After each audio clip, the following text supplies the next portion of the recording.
Hey friends, it's Joe, it's Mike from buildassetsonline.com, and in this episode we're going to explore the Cashflow Quadrant by Robert Kiyosaki and how we applied it to get our business to where it is today, where we're doing 5 million in sales a year, plus or minus whatever, but that's around where it is.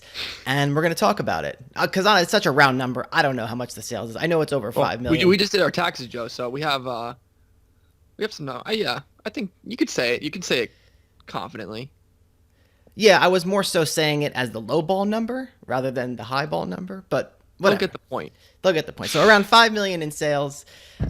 Here's how we did it. So basically, if you don't know what the cash flow quadrant is, it's, in my opinion, one of the most powerful models in business, because I think it really fully describes what you need to know about like the meta game, like the upper level knowledge of how you're going to go from just a regular person to being very wealthy. And so, I mean, do you agree with that, Mike? I would agree with it. Do you want to explain what it is? Yeah, so there's actually going to be, if you're watching on YouTube, there's actually going to be a cash flow quadrant here on the screen. If you're listening on the podcast, I will describe as best I can what it is. So the cash flow quadrant, it's a quadrant, so it's got four sections. In the top left, it's got E, and in the bottom left, it's got S, and in the top right, it's got B, and in the bottom right, it's got I. And each of those letters stands for a different thing. E stands for employee, S stands for self-employed, B stands for business owner, and I stands for investor. And you start out of an employee, you move to being self-employed, you move from self-employed to being a business owner, and you move from being a business owner to being an investor. And that is kind of the natural flow of how it works. So Mike and I started off our journey as employees. That's the truth of the matter. Mike wasn't an employee for very long, I'll tell you that, but I was an employee for a good 5, 6 years throughout like all my early 20s. I mean, I was working, I think I ended up quitting my job around 26. That's when I stopped having a real job. But up until then, yeah, I was an employee. I made anywhere from 30,000 a year to I think my top salary was like 50,000 a year. And yeah, not only has making the transition allowed me to make more money, but live a lot more free of a life as well, which was really the important thing. I didn't start this to get to the investor quadrant. I kind of started this. It actually moved in that sequential order without me even knowing about it. Yeah, I So think people you don't have to necessarily go in that order, and we just happen to, and I think it is like the path of least resistance way to do it, and we'll get into that. But you can definitely, you know, just become an investor and stop being an employee like that. yeah, I think it does require a lot more knowledge in terms of and like understanding business and understanding financials. It's all part of the progression through the quadrant. And so, yeah, when you're an employee, which I mean, I've had jobs, when I was younger, but after I graduated college, I only worked for like 9 months, and then I was able to quit my job through doing Kindle, which made me technically self-employed. But as we started working more together, we were able to create more of a business out of it. And I think the real progression with self-employment to business, because anyone can understand employment to self-employment, right? You quit your job, now you're doing something on your own. When you go from self-employment to business, now you have seemingly a lot of employees working for you, and your main focus is not necessarily on being inside the business. It's being sort of above the business. And people use that term kind of, don't work in the business, work on the business. It's thrown around a lot, and it's actually a lot harder than you think it is. That's like literally the entire job of a business owner, is to sort of naturally work your way out of the daily tasks. So it's through, when you're a self-employed person, you are the one basically doing the majority of the tedious work. You're in doing the day-to-day stuff. And then when you become a business owner, your job becomes more of creating processes and just determining like next steps and implementing those next steps at a high level. And there's also definitely financial gains that go with that. Do you agree? Yeah, I definitely agree. I want to touch on something you said about going. You can take the path of an employee to an investor, and you said maybe you need some knowledge for that and some investing skills or whatever. But I really actually don't think that's the case if, and this is going to be a big if you have a high enough salary. Like if you're an Hmm. employee and you're making 300,000 plus a year, you could just really, and you're frugal, just shoveling all of your earnings into, index funds and stuff like that. If you are good at saving money, can bring you from an employee to an investor status very, very quickly. And I think one of the big distinctions, I would say that we're definitely in the business owner quadrant right now. We do have investments, but it's not the majority of our income. I think the biggest distinction from going to a business owner to an investor is actually having enough money to do so, Hmm. because you talked about exit working on the business and not in the business, and in order to do that, it's a game of doing that profitably. That's the Yeah. challenge. That's the challenge, because we can go out and hire someone for six figures, and they could be fantastic or they could be a flop or whatever, but it's still going to take a huge chunk of profit out of the business. And so, figuring out the processes and the right people to hire to go from a self-employed to a business owner profitably, that's really the challenge. So Yeah. I want to take a step back and talk about, Mike said he went from employee to self-employed doing Kindle. I did that doing retail arbitrage on Amazon, and then with Kindle publishing, like same as Mike. So the things that we were doing in that phase, basically, to illustrate it better, we were doing a lot of those repetitive tasks that an employee might do now. So I we don't do retail arbitrage anymore, but if I were to be a business owner at it, I would go to Walmart and I would look at the clearance section and I would scan items on my phone and see what's profitable. If it was profitable on Amazon, I would buy it, box it, send it to Amazon. And if I wanted to be a business owner, I would just have an employee doing that and have them doing it at scale, so I can just sit home and figure out how to scale it more. So that's the example. So, Mike, why don't you tell them a little bit about, when we started? We were both in the self-employed category, both doing Kindle, and then we made our first dropshipping store. So talk a little bit about that, and then kind of how we transitioned that dropshipping store, that dropshipping business, to the business owner status as of our whole portfolio, like how it moved in that direction. Hmm.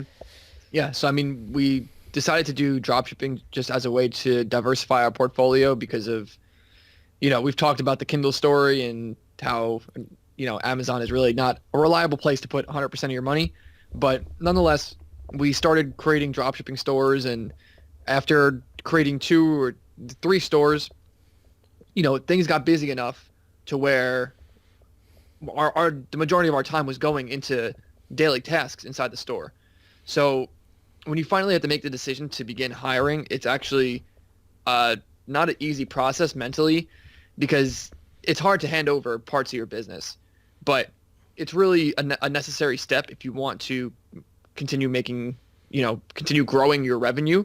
There becomes a certain point where no matter how hard you're working, there's only so many hours in a day, and it's mentally tough to be dealing with, customers on a just huge scale. So yeah, we began hiring people to do product uploads, and then we began hiring people to do customer service. And in the beginning, it's a bit of a bumpier ride because you haven't really smoothed out your processes. You're not really comfortable with it. Sometimes you're over controlling, and I was definitely doing those things. But in the end, it allowed us to basically have all of our customer service outsourced, all of our product uploads outsourced, and only things that we do in house is really run ad spend, get suppliers, and that's and oversee like theme customization stuff. So it allows us when all we're doing is monitoring ad spend, closing suppliers, and doing upgrades to the theme here or there. It allows you to spend so much more time growing ads, dialing in more, getting more suppliers, and those would just all be uploaded for you. Then you just do the ads for them. So you can really operate the business at a much, much larger scale than you could ever do as a self-employed person. And then I think the investor kind of step into that would be, okay, now that we have these in-house processes, we can just buy stores, have our team do stuff to them, and then flip them. So, you can look at investments as just index funds or whatever type of super passive income like stock market things, but it can also be related to other assets like internet sites and things like that you just sort of buy and hold while you're not putting much time into them, or buy and flip. Going back to the B quadrant for a sec, Mike, you mentioned to me the other day something that I thought was extremely powerful, and I'm surprised you neglected to mention it in what you just said. So you were saying how, we recently hired a salesperson for one of our stores, and his sole focus is, keeping in touch with customers, managing leads, and doing all that stuff.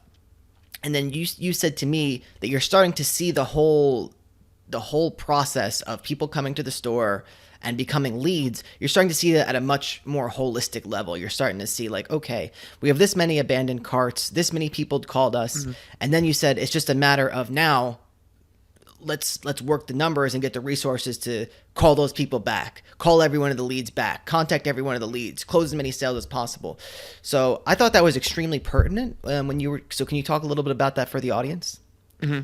So it just comes down to running business at a higher scale. When you first create a dropshipping store or any other type of, whether it's like a blog, website, the traffic that you're going to get in the beginning is going to be pretty minuscule, whether you're making, $1,000 a month, $5,000 a month. Once you start getting into 10,000 and 20,000 and you're increasing your traffic, you have, when you send people to a website, right, you have people that are semi-interested, that are not interested. Sorry, I'll do it in order. They're not interested, they're semi-interested, and they're very interested. So as you pump in more and more traffic, all of these grow. But what you want is the really, really hot leads, like people that are calling, people that are filling out forms, people that are abandoning checkouts, even existing customers. While this will only make up a small percentage of the total visitors that come to your site, the more and more visitors you get, the larger this number actually grows. And so, yeah, it's a really, really good thing when you can grow your site big enough to where these super bottom of the funnel leads, I guess you can call them, grow to the point where you can have someone full-time that can follow up with them because they can convert them at a really high percentage. Yeah, so when you're utilizing all of your time, and you're working in the business, it's really not in your favor and in the best interest of the business to keep in touch with those leads who aren't that interested, because there's simply not enough time in the day. But when you get mm-hmm. someone whose full job it is to do that, and you're paying them at a price that your business can afford, every extra sale they close is just icing on the cake. It's just that cherry on top that makes it delicious. So, and to talk about it in this context of like a blog website, if you're running an Amazon affiliate site and you're getting traffic to it, and you're one page makes a sale one day, another page gets a commission the next day, the effort that it would take to go in and look at the data and optimize individual pages, it wouldn't even make sense, because you're not going to have a whole lot of data on individual pages. Or even if you decided to take a page and you said, okay, I'm going to test having an image here or not having an image and see how it affects click-through rate to Amazon. The ability for you to actually get significant data and get meaningful results out of testing it, it's a lot harder to do at a smaller scale. So when you're able to build your site up and you can hire a full-time writer to just pump out articles on the site just full-time, then you can start getting more traffic. And now all of a sudden you have a lot more data to work with. And when you have more data to work with, then you can make better decisions. Yeah, exactly. In the last interview I did with Kurt Phillip from Convertica, he was saying that for an Amazon affiliate site, I think these were the numbers he used, that you should have around, if you're going to test a page, it should have at mm-hmm. least around 10,000 visitors a month. And, that's definitely possible it depends on how you do your SEO and how you approach your niche sites and something like that. But one of the things that about a dropshipping store, when it comes to being in the business owner quadrant, there's a lot more inputs that you have. There's a lot more dials that you have to turn than on an Amazon affiliate niche site. So, we were talking about making the page conversion rate optimization. So, formatting your blog post in a way where people will click over to Amazon and convert better. But in the case of a dropshipping store, changing the color of your add to cart button or where the image is or something like that, that's only really a small part of the equation. Because like you said, there's not only that, but then there's the whole lead management end of things, which I think is way more powerful than, owning the leads and being able to manage them is more powerful than just having a page where it goes over to a third party and you make sales. I mean, not to knock Amazon affiliate sites. I mean, they're great and we're doing well with them now. But I'm just saying, as far as the quadrants go, there's a lot more dials to turn. So interesting to think about, and interesting to kind of map what we're doing to the quadrant. I think we are definitely moving more and more towards that investor type of role. And again, it just comes with, like you said, people can go from employee to investor, and just by, if you make a lot of money and you put it into index funds and you can live frugally, and you can do that if you want to just stay at your job, and that's a perfectly good path. But I think a lot of knowledge comes when you start being able to own a business, and you start to understand how taxes work, and how when you make money, you're taxed on different things in different ways. And the tax code really teaches you how to sort of spend your money. And with that, I think there comes a lot of financial knowledge, and you can really make better decisions once you're in that position. Yeah, absolutely. And, you can make the jump from business owner to the type of investor I talked about in the same way that you can go from an employee to investor. And I don't want you to misconstrue things, because I think you're much more likely to go from a business owner to an investor, even if it is, you're just investing in index funds. Because, if you're building businesses and then you sell a business, boom, you just throw it all into an index fund, and then live off the interest if you so choose. And I think that is the direction we're going in, and we're kind of in that in between stage between business owner and investor. But I think in the next few years, 3 to 5 years or so, we'll definitely be full fledged into that investor quadrant, right smack in the middle of it. Yeah. So that's about it for this episode, guys. Hope you enjoyed it. BuildAssetsOnline.com/playbook to see how we structure our online business portfolio and how you can do it too if you're just getting started. BuildAssetsOnline.com/membership if you want to work with us one-on-one. And thanks so much for watching. We will see you in the next episode. Take it easy.